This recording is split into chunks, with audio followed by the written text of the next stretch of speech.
என் பொண்ணு அமெரிக்கா போயிட்டா. இந்த வெறும் பையன் தெரு தெருவ பைத்தியம் பிடிச்சி சட்டையை கிழிச்சுக்கிட்டு அலையிற மாதிரி எல்லாம் அருமையா ஒரு கனவு கண்டி என் கனவை கெடுக்கிறதுக்குன்னு எவனோ ஒரு வீணா போனவன் இந்த நேரத்துல இரு இரு இரு இரு அவசரப்படாதே. பாதி ராத்திரிக்கு போன போட்டு அப்படி என்ன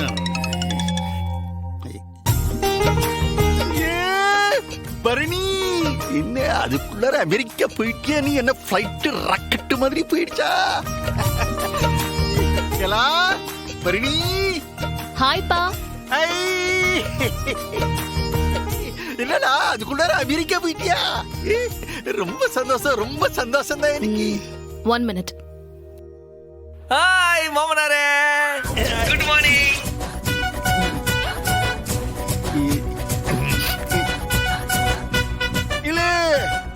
பெரும்பையில நீ எப்படி இவ கூட அமெரிக்காவுக்கு போனே? ஐயோ அறிவு கட்ட மாமனாரே, நான் ஒன்னும் அமெரிக்காவுக்கு போல. உம்ம பொண்ணுதான் அமெரிக்காவுக்கு போற பிளைட்ல இருந்து இறங்கி சென்னையில இருந்து தூத்துக்குடிக்கு பிளைட்டை பிடிச்சி தூத்துக்குடியில இருந்து திருச்செந்தூருக்கு பஸ்ல வந்தா அப்படி. என் பொண்டாட்டியை என்கிட்ட இருந்து பிரிக்கிறேன்னு சபதமா போட்டிரு. என் பரணி எனக்காக வந்திருக்கா. எப்படியே பொண்டாட்டி என்கிட்ட வந்து சேர்ந்துட்டா. சம்மு சம்மு ஹாப்பி. இந்த சந்தோஷத்தை ஆருக்கு சொல்றனோ இல்லையோ, முதல்ல உமக்கு சொல்லணும்ட்டு தான் போன் அடிக்க சொன்னேன். எப்படி எங்களை யாராலையும் பிரிக்க முடியாது மாமனார. என்னது மரணி, நீ திரும்பி வந்துட்டியா? சென்னையில இருந்து இப்படியே திரும்பி வந்துட்டியா நீ? ஐயோ ஐயோ, என்ன கூத்துறாதே, தலையில இடிய போட்டீங்களா நீங்க?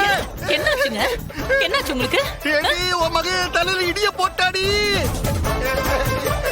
ஏன் பொண்ணா? அவதான் அமெரிக்கா போயிட்டாளே. கிழிச்சா மண்ணாங்கட்டி நபரு சேர்ந்து பேசிக்கிட்டு இருக்காங்க பாரு.